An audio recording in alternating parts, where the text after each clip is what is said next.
Fii atent, hai să arăt o chestie tare. Dacă ne urmărești de ceva timp, știi că așa arată bateriile alea de la Victron, de generație nouă. Una din asta poate stoca undeva la vreo 2,5 kWh. Astea două împreună sunt 5 kWh. Dar vrei să vezi cum arată de 1000 de ori mai mult decât una din bateriile alea? De cel puțin de 1000 de ori mai mult. Uite cum arată o baterie de 2753 de kWh, adică 2,75 MWh. Vorbim deja de megawatts în cea mai mare baterie privată din România, dintr-o fabrică virtuală de curent despre care am mai vorbit împreună cu Cătălin de la Yellow Grid. Salut, George! Suntem în sfârșit la Yellow Grid, așa cum am promis. Hai să vă arătăm de unde a pornit toată povestea.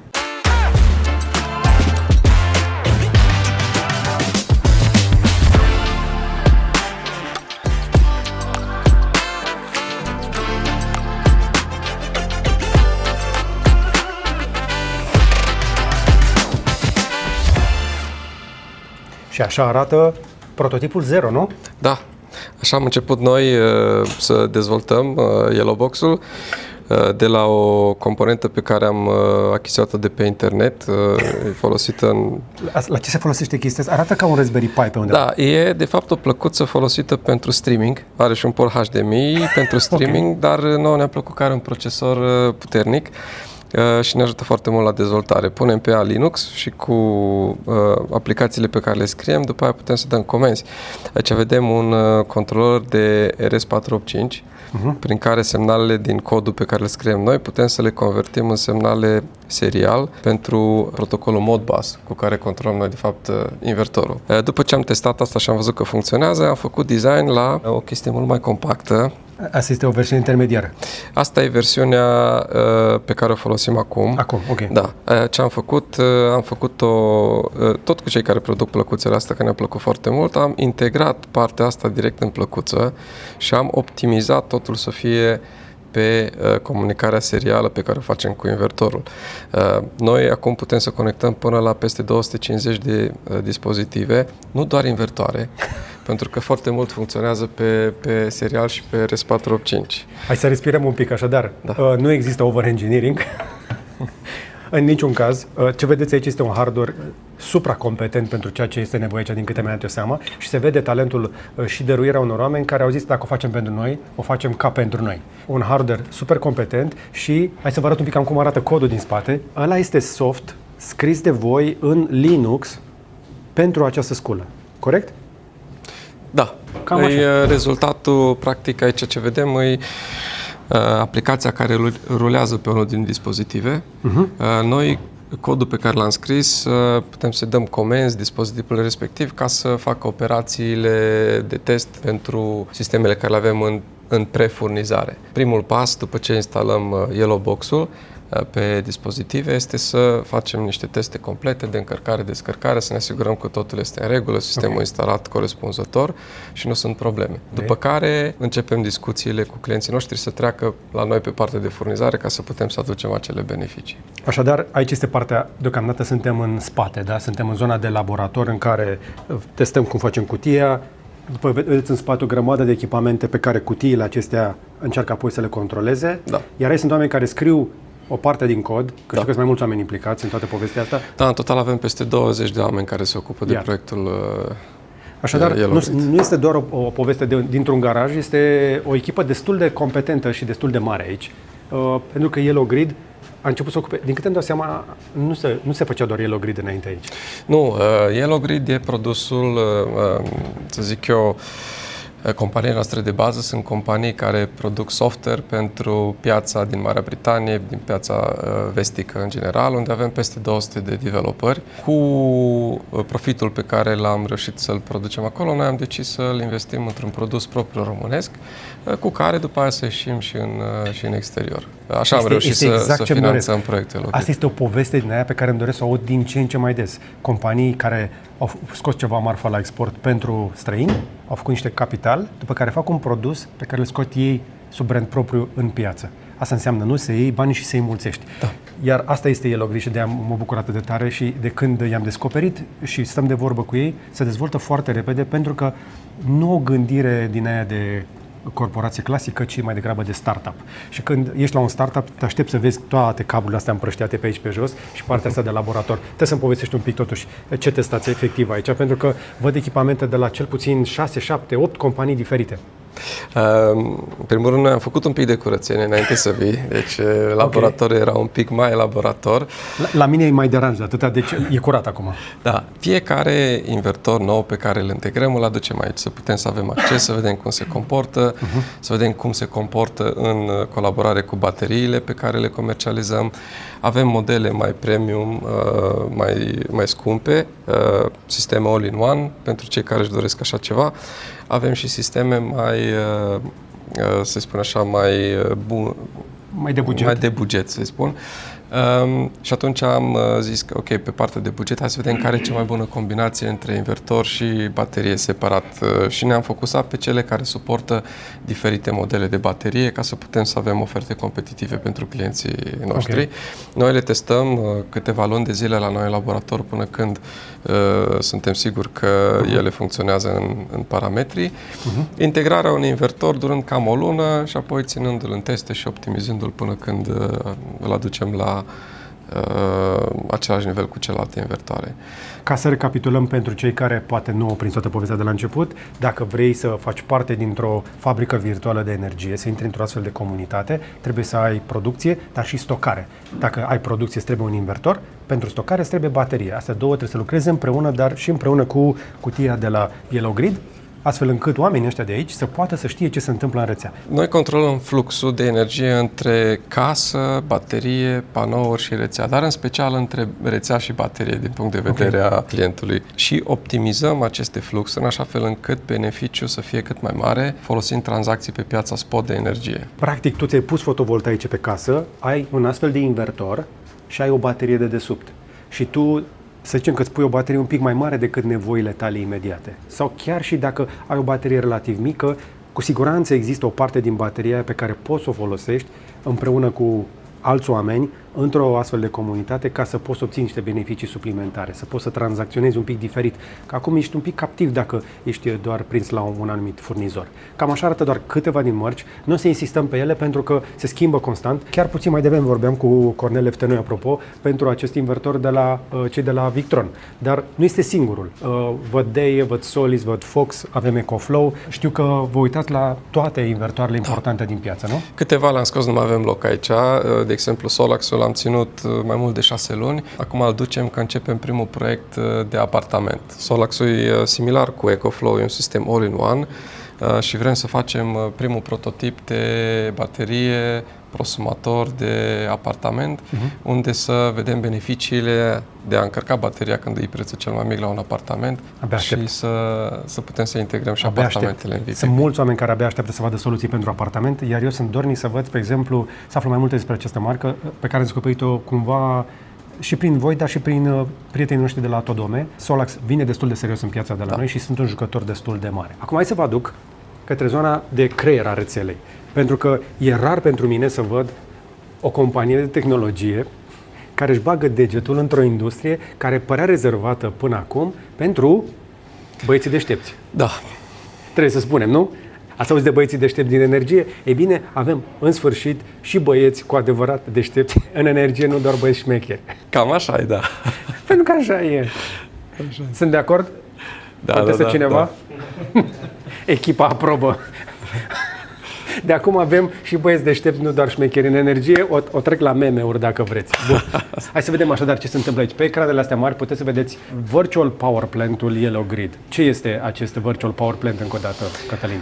După ce am făcut testele cu invertorul și cum am văzut acolo conexiunea cu Yellow Box-ul, practic noi putem să integrăm acele sisteme într-un Virtual Power Plant.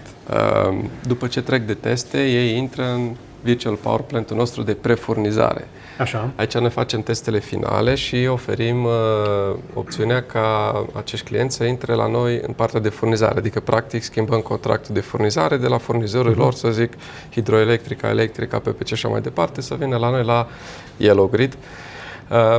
procesul ăsta durează o săptămână, două și atunci deci aici noi ești într-o anticameră. Da, aici e o anticameră. Ce vreau să subliniez? Uite, că a mai apărut unul, mai devreme erau 10, acum sunt 11 device-uri. Da, cam 3-4 device-uri pe zi. Să băgați noi. Ne intră, da, cam așa intră acum. Ce vedem aici pe grafic, fiind în sezonul de iarnă, consumul e destul de constant, mare, bateriile se termină repede. Aici e un sistem pe care nu-l controlăm. După cum vedem, e destul de liniar. Adică, practic, consumul e destul de liniar. Pe timpul nopții aici răsare soarele și un pic se mai reduce, că se mai încarcă din baterii, dar în schimb e liniar, adică nu beneficiem deloc de prețurile spot. După ce am terminat toate testele, lumea devine client. În data în care devine client, ne mutăm pe VPP-ul de furnizare activi. Aici vedem că deja avem 2,7 MW de stocare și undeva la 80 de device-uri. 80 de device-uri, în total 81, unul este offline. 81, unul este offline, probabil că se fac teste pe el sau e o problemă pe device-ul respectiv. Noi am creat acest dashboard cu alerte, să-l vedem tot timpul în birou. Uite, așa s-a reconectat. Da, câteodată mai sunt probleme. Hai să luăm de aici așa, pentru că vreau să înțeleg tot. Deci, avem telemetrie în timp real, aici vedem cât curent se generează în momentul ăsta de pe acoperișurile oamenilor. Cred că aici ar fi bine să-l chemăm pe CTO companiei, Sergiu Mureșan, că el explică cel mai bine partea asta. Hai, Sergiu. Văd aici foarte multă informație și arată foarte sexy dacă înțelegi un pic de energie, dar trebuie să explicăm pentru cei care n-au mai văzut cum arată un astfel de dashboard. Îmi explici ce văd? Sigur, ăsta e dashboard nostru intern și aici se vede VPP-ul nostru de furnizare. Și avem mai multe secțiuni. În partea asta avem telemetria în timp real și asta e telemetria agregată. Practic toate cele 81 de dispozitive. Vedem că generează 142 de kW din solar. Nu e mult la ora asta. Dar mă uit pe geam. E cam înnorat, da. Hai să vă arăt. Suntem la Cluj. Ia uite și tu un pic afară. Bine, așa e toată țara. Așa e. Toată țara e așa. N-am mai văzut soarele, cred că de o lună. Așa. Se poate vedea că consumă undeva la 100 de kW. Așa, și surplusul de la solar intră în baterii undeva la 50 de kW și acum se încarcă bateriile. Ok. Deci cam asta se vede aici și asta e, practic, sunt pentru toate dispozitivele din VPP și sunt distribuite în toată țara, adică nu e într-un singur loc. Da? Deci fiecare device e în altă parte, vremea poate să fie diferită, poate mai mult soare într-o parte, mai înnorat în cealaltă parte, dar ăsta e rezultatul care îl vedem. Cât ai văzut cel mai mult la Power Generation aici, într-o zi cu soare? Nu mă uit așa des, dar noi am început undeva în septembrie și n-au fost așa multe device-uri în perioada respectivă și apoi au venit lunile cu reci, da. Cu nori. Cred că pentru voi e o șmecherie, că puteți face testele într-o perioadă în care fluctuațiile nu sunt așa de mari, nu? Exact, da, e un pic mai favorabil, să zic așa, e mai ușor de gestionat în momentul de față. Nu sunt așadar cifre șocant de mari, dar este o perioadă încă o dată de un fel de beta testing cu utilizatori reali. Exact, da. Bun. Aici avem capacitatea iarăși agregată, vedem care toată partea e de instalată și vedem că din cauza vremii producem de 10 ori mai puțin decât este instalat. Da. Avem o capacitate însă de baterii destul de interesantă, dar ce sunt astea două? Sunt niște calcule estimative pentru noi, cumva ne arată cam dacă noi am vrea acum să facem un export, da, cam care este puterea maximă care am putea să o dăm. Așa, la fel și avem iarăși un calcul care ne zice puterea cu care putem să facem import din rețea. Aici, de ce apar numerele astea? Pentru că noi avem foarte multe setări pe fiecare dispozitiv, avem niște limite. Da? O parte țin de ATR-uri, o parte țin de puterea invertorului, de puterile bateriilor, pentru că bateriile sunt marea majoritate 0,5C, deci nu avem 1 la 1, să zic așa, putere.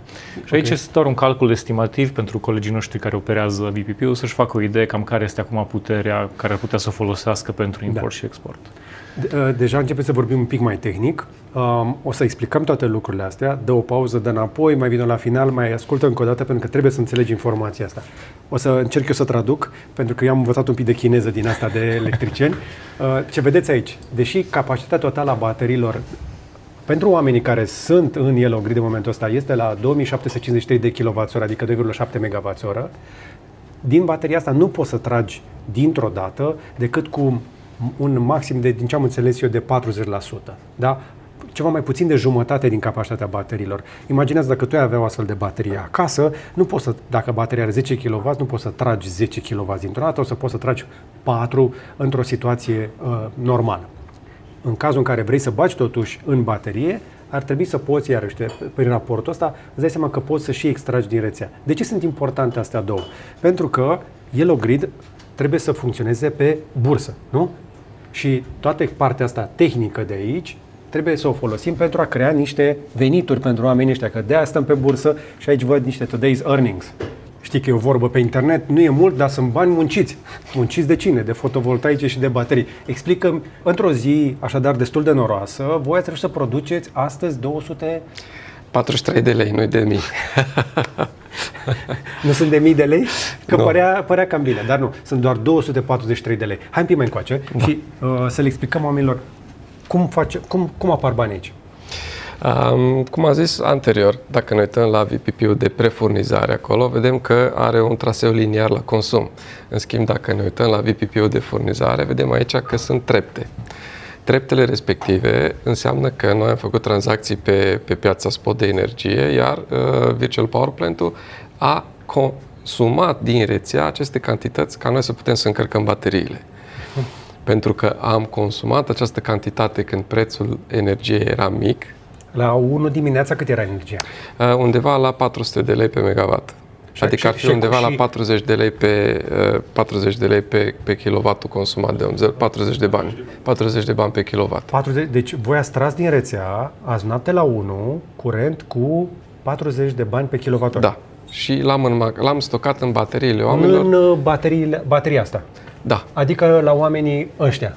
Exact. La oamenii ăștia, în bateriile astea, noi am stocat energia azi noapte la prețul cel mai favorabil de 40 de bani pe kilowatt. Ok. Diferența între prețul maxim de 55 de bani care îl avem noi în ofertă de furnizare și 40 de bani care am tras noi în noapte, noi aplicăm comisionul pentru Yellow Grid de 25%. Restul beneficiului de 75% merge în portofelul oamenilor. Vedeți că noi nu facem, să zic eu, o avere din aceste tranzacții. În schimb, obiectivul nostru principal acum e să fim măcar pe zero, ca să avem o afacere viabilă care demonstrează modelul. Acum, noi am venit aici, eu chiar am insistat să venim suficient de devreme pentru că am vrut să vă numere mici. Pentru că acum vă provoc să vă imaginați că în loc de 81 apar 810, 8100, 81.000 și poate într-o zi 810.000. De fiecare dată când adaugi un 0 acolo, îți adaugă câte un 0 din coace. Ba chiar, eu cred că s-ar putea să fie mai mult decât un 0 la fiecare. La un moment dat, când această fabricuță virtuală crește și mai mare, care e efectul? Ce se schimbă? Beneficiile instante sunt managementul bun a energiei. În România, 25% din energie se pierde la transport, din diferite motive. Deci, odată că vom produce mai multă energie, adică teoretic vom produce mai multă energie pentru că putem să consumăm mai mult din energia produsă. În felul ăsta o să scadă prețul. Prețul scade din cauza că avem diferența între import și export.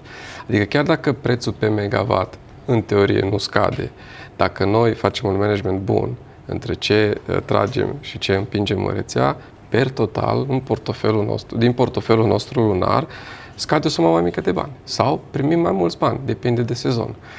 Te referi la cei care sunt în Yellow Grid? Cei care sunt în Yellow Grid, da. Deci simplu fapt că ai un creier peste instalația de acasă care face toată povestea asta, nu e vorba doar de câștigul de pe bursă, este pur și simplu și de managementul bateriei. Da.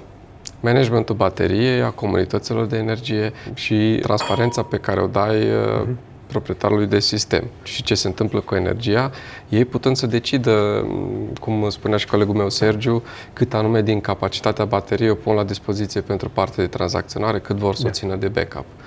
Pentru că oamenii ăștia de aici au și casele lor, au nevoie de baterie, dacă le pică rețeaua trebuie să rămână cu casa cu luminile aprinse, cu pompa de căldură centrală sau ce e acolo, să nu li se întrerupă curentul și în același timp să mai fie și un pic rentabil. Exact. Sunt destul de multe beneficii, nu e vorba doar despre partea asta de tranzacționare pe bursă. Dar cu toate astea, poți să-mi arăți un pic de cum se întâmplă tranzacționarea efectiv pe bursă? Sigur.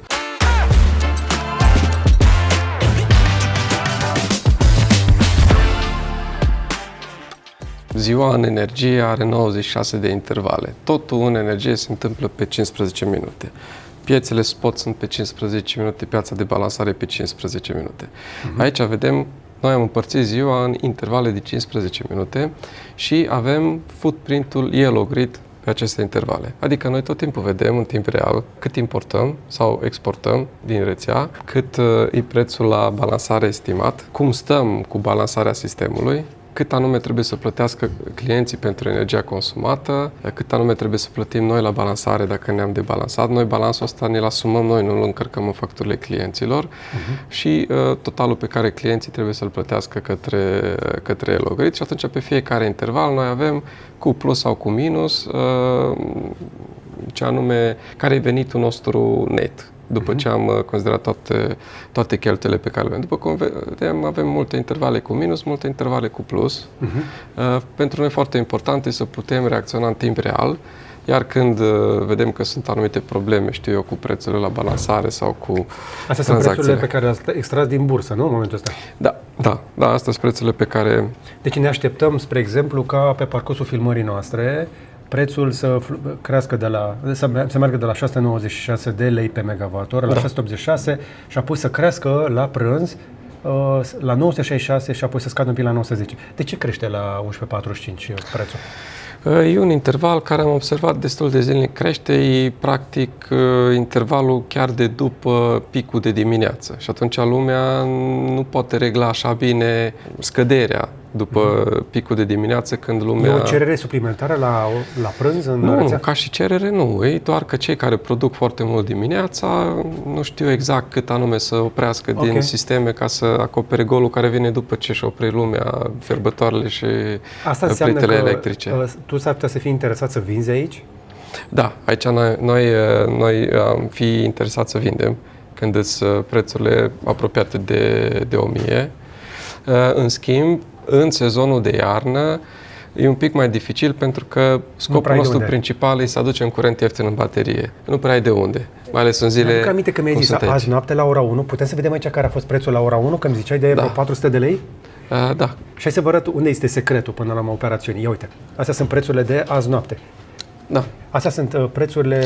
Și aici se vede noi comenzile pe care le-am dat. Deci, când azi noapte, uite, la ora 1 era 467 de lei pe megawatt, după care la 1 și 15, 450, 417. Prețuri foarte bune, da? Prețurile astea, în momentul ăsta, la ora la care noi vorbim, sunt cel puțin duble. Deci azi noapte curentul era cumva la jumătate de preț față de ce vedem azi. Exact. Da? Deci, dacă a existat un pic de loc în baterie și cred că era, voi ați tras. Da. Și acum îl puteți consuma, oamenii pot consuma în casă mai ieftin. Consumă curentul ăsta, suplimentat un pic de soare. Dacă vedem pe grafic... Deci curentul ieftin de azi noapte din rețea, plus ce luăm acum din soare, cei 81 de oameni, bine, ăștia sunt cei din prefurnizare. Da. Ăștia vedem pe cei din... Deci au 128 de kW de acolo, plus că mai pot să mai trag, uite, mai trag din baterii încă 40 și... Acum intră în baterii. Da. Acum intră în baterii, se încarcă și de la soare pentru că avem soare. Vedeți, ținem VPP-ul pe 0 ca să nu consumăm energie la prețurile de 900. Noi deci în momentul ăsta oamenii din comunitate nu trag din rețea. Nu. Stau pe baterie, exact. pentru că au un pic de soare și prețul este mare în rețea. Da. Deci aici vedem că bateriile sunt la 43%, se vor mai încărca din soare până seara și noi urmărim ca să le ajungă nu până dimineață, să le ajungă până diseară, la fel o să fie în general... Până la 1 când o să fie iarăși ieftin. Exact. Șmecheria nu este să stai cu bateria toată noaptea, ci să-ți acopere intervalul ăsta scump, exact, până se culcă lumea și se ieftinește. Exact. Și atunci noi încărcăm bateriile să fie pregătite pentru a doua zi. Pot să văd când băgați în rețea acum? Că ne apropiem de ora la care trebuie să băgați măcar un pic, nu? Noi acum nu prea băgăm în rețea. Deci energia... E mai eficient să nu bagi? Nu, e problema care cred că am discutat-o și în clipul trecut. Trebuie să fie energia, prețul ei peste 1500 de lei pe megawatt, deoarece legea astăzi, noi suntem obligați să plătim taxă de distribuție pe ce încărcăm în baterie, plus apare dubla taxare de TVA pe care am mai discutat-o. Și atunci chiar dacă pe toată lumea ar ajuta ca noi să fi tras, să fi încărcat bateriile până la 100% azi noapte, și să fi dat drum acum că e energia scumpă, datorită faptului că dacă punem distribuție plus TVA, costul clientului, adică costul energiei care o punem în baterie, o să fie mai mare decât prețul ăsta de 900 de lei, că ajunge pe la 1 leu și un pic. Dacă ați rezistat până la acest punct, în acest clip, înseamnă că înțelegeți despre ce vorbim și asta este important. Suntem în punctul în care niște oameni care nu ajung în rețeaua de înaltă tensiune ajung să plătească taxe de transport, deși își alimentează vecinii și ar putea să o facă la un preț mai bun. Da. Am putea noi ăștia care avem baterii și suntem prosumatori să dăm curent mai ieftin vecinilor noștri, pentru că oricum curentul nostru nu are cum să treacă dincolo de transformator. Și cu toate astea suntem taxați pentru bucata de la transformator până în sârmele alea de înaltă și înapoi. Suntem taxați pentru că nu sunt sisteme digitale integrate. 90% din energia care noi am dat-o, fiind sistem distribuit și clienții noștri fiind casnici, împrăștiați în toată țara, peste 90% va fi consumată local, adică nu va trece din linia de joasă tensiune. E incorect ca cei care o consumă sau noi care o dăm să trebuiască să plătim taxe de distribuție. Da. Se adună în felul ăsta, se dublu taxează de foarte multe ori. Și dacă ați mai auzit discursul ăsta, îl spun mai mulți oameni, îl spune inclusiv Dan Părșan, președintele Asociației Prosumatorilor și Comunităților de Energie, și o spun și eu, o spune toată lumea care se uită la această industrie. Avem nevoie așadar și de oameni politici care să înțeleagă problema și să o legifereze, astfel încât să nu fim taxați de 2 ori, astfel încât să facem sistemul mai bun pentru toată lumea. Nu doar ca să câștigăm noi mai mult, că după cum ați văzut, deocamdată miza tinde spre 0, dar cred că poate fi cu mare plus pentru toți vecinii. Așa este. Așa arată așadar, în momentul ăsta, într-o zi de iarnă, efectiv ce se întâmplă pe bursă. Curent ieftin noaptea, curent mai valoros ziua, dar mult mai adaptat după nevoile noastre reale. Și în momentul în care începi să vezi astfel de informații, începi să înțelegi mai bine ce se întâmplă, începi să iei decizii mai bine informate. Informația înseamnă, în primul rând, transparență. Trebuie să știi pe ce dai banii, pentru că o să dai banii un pic mai deștept, nu? Așa este. Ce urmează? Așadar, care e planul mai departe? Noi acum suntem la faza de scalare. Acum aducem undeva la 4-5 clienți noi în fiecare zi. Încă stabilizăm sistemul, adică noi vrem să fim 100% fără niciun defect, fără nimic, urmând ca din primăvară să pregătim sesiunea de vară și atunci să putem să creștem până la peste 1000 de clienți. Probabil sunt mulți oameni care se uită și zic vreau și eu, vreau să intru în toată povestea asta, nu neapărat ca să mă îmbogățesc, ci pentru că vreau să fac sistemul să meargă mai bine. Sunt primele zile, așadar, doar 81 de oameni. Încă o dată, mă bucur că am prins primele zile, începutul. Dar ce trebuie să știe cei care vor să intre în Elogrid? Păi, în primul rând, ar trebui să știe că este fără niciun risc. Schimbarea furnizorului și către noi și de la noi către alt furnizor se întâmplă în maxim o săptămână. Deci, cei care încă, să zic, au dubii, ar putea să încerce, pentru că nu există riscul de a pierde ceva. Cei care au sisteme deja trebuie să știe că noi dispozitivul Yellowbox le dăm la dispoziție 12 luni să-l testeze. Dacă în 12 luni nu sunt mulțumiți de serviciile Elogrid, îl returnează, noi rambursăm 100% suma plătită pentru Yellowbox. Recomandarea mea, dacă pentru cei care, să zic, nu sunt foarte tehnici sau care au suspiciuni de o anumită natură, haideți să încercăm. Nu-i mare bătaie de cap. Noi ne ocupăm de schimbare de furnizor. Dacă nu sunt mulțumiți, atunci pot să schimbe înapoi la un alt furnizor. Și până la urmă, asta e principiul concurenței și îmi doresc să fie mai mulți furnizori cu care să ne concurăm, să aducem servicii mai bune populației. Da. Avem nevoie de mai multe baterii, avem nevoie de mai multe fabrici virtuale de curent. Acesta este cel mai smart proiect pe care îl avem în acest moment, dar m-aș bucura să fie doar începutul. Însă este multă investiție aici, și hardware, și software, și multă inteligență în clădirea asta, pe etajul ăsta, aici, la cei de la Elogrid. Cătălin, îți mulțumesc foarte mult! Mulțumesc, George! Te mai așteptăm! Ce mai văd interesant? Ce mai arătați? Mai pot să-ți arăt unde se face trading-ul, dar ăla nu-l putem filma, că e platformele de la Ofcom. Hai să cât putem filma? Vrei să tranzacționează niște energie între 2 oameni. Ia vin un pic. Salut, Iulian. Deci tu ești trader? Da. Nu-i pe cripto, nu-i pe Forex, e pe energie. Mega tare. Adică megawatt tare. Care e cel mai tare trade pe care l-ai luat? Cred că de 39 de megawatts atunci când am făcut cu balansarea. Balansarea este o piață un pic mai e diferită de celelalte două aici. Prețurile de cele mai multe ori urmează o pantă. Chit că e crescătoare, descrescătoare, pe balansare nu o să întâlnim așa ceva. Putem găsi prețuri de minus 6.000 de lei, plus 7.000 de lei, diferențele fiind de la un sfert de oră la altul. Poți să-mi explici exact cum a fost atunci? Sunt tare curios. Am cumpărat am vândut 39 de megavați, cred cu 150 de euro, în speranța că o să fie prețul mai mic la balansare. Și așa a fost 200 de lei, adică undeva la 40-50 de euro. Ok, deci care a fost delta, diferența? Cât ai făcut profit la trade-ul ăsta? 60 de euro pe megawatt, la 39 de megawatts, doar că acolo este putere, împărțit la 4, că este pe un sfert de oră, cred că undeva la 900 de euro Ok. pe un sfert de oră. Pac, pe un trade. A luat 900 de euro la un trade pe curent. Mega tare, bravo. Mersi. Foarte tare. Și aici cu cât se mărește capacitatea, poți să vânezi mai multe trade-uri de genul ăsta, sunt convins, nu? Da. Da, cu cât creștem capacitate, cu atât o să putem concura și influența piața. Acum noi suntem un jucător mic. Momentan suntem un jucător mic. Cu cât vom fi mai mulți în comunitatea Elogrid, cu atât putem să concurăm mai bine cu cei de la Nova, Hydro și așa mai departe, în speranța de a regla piața prin principiul competiției cu ceilalți jucători. Acum cum ziceam tot timpul, sunt destul de puțini trader și jucători pe piața de energie, în special cei care produc și consumă, și dorința noastră e să încurajăm să fie cât mai mulți, ca să ajungem la prețuri corecte. Și chiar dacă de multe ori sună bine prețuri de 7.000 de lei pe balansare, nu e sănătos. Noi la Elogrid vrem să combatem un simptom, cum e prețul mare la balansare, care nu e normal să fie în România. Care de fapt și ridică costul facturilor oamenilor. Exact.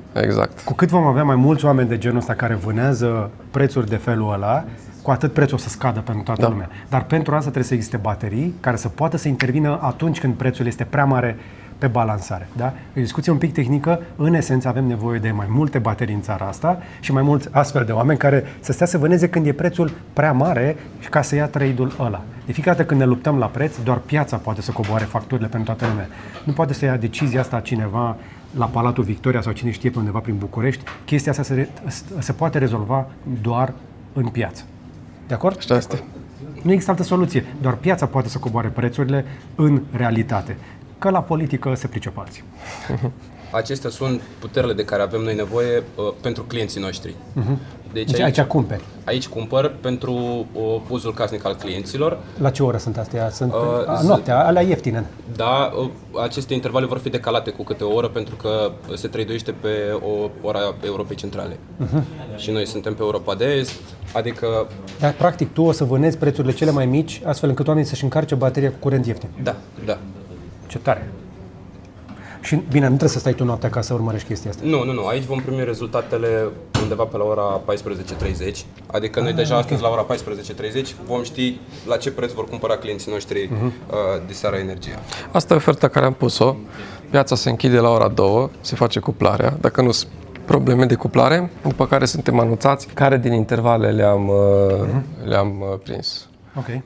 După ce am aflat care sunt intervalele prinse, atunci configurăm Virtual Power Plant-ul să respecte puterile respective. Nu arată tot mai spectaculos, dar asta e bursa.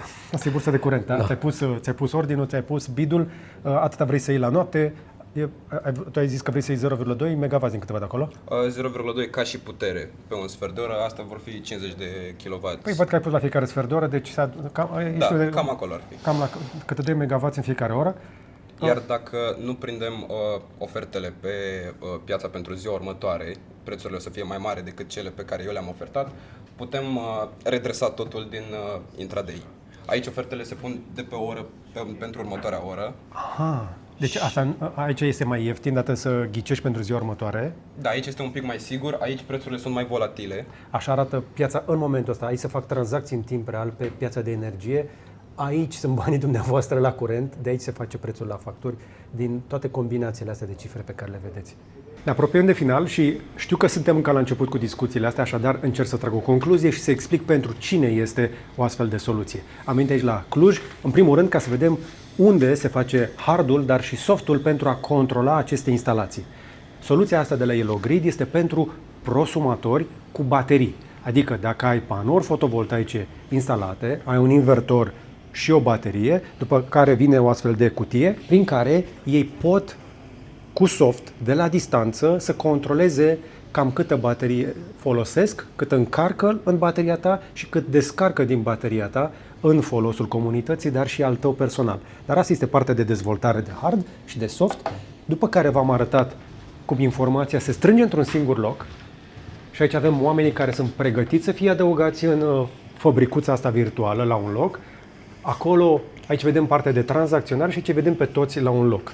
Și, în esență, ce face Elogrid este pur și simplu să pună mai mulți prosumatori mici sau mai măricei la un loc într-o fabrică virtuală, care poate să decidă, cu ajutorul colegului foarte deștept de acolo, de la tranzacționare, când să cumpere energie ieftină din rețea și când să o vândă, când este mai valoroasă, când e suficient de scumpă. Este încă la început, este în fază de dezvoltare, dar încă o dată, dacă și tu vrei să intri, intră pe site-ul lor, ai un link mai jos în descriere, urmărește acest clip, dă-l de la început, mai vezi-l o dată și mai avem și alte clipuri în această serie. O să lăsăm linkuri mai jos ca să le înțelegi mai bine. E clar acum?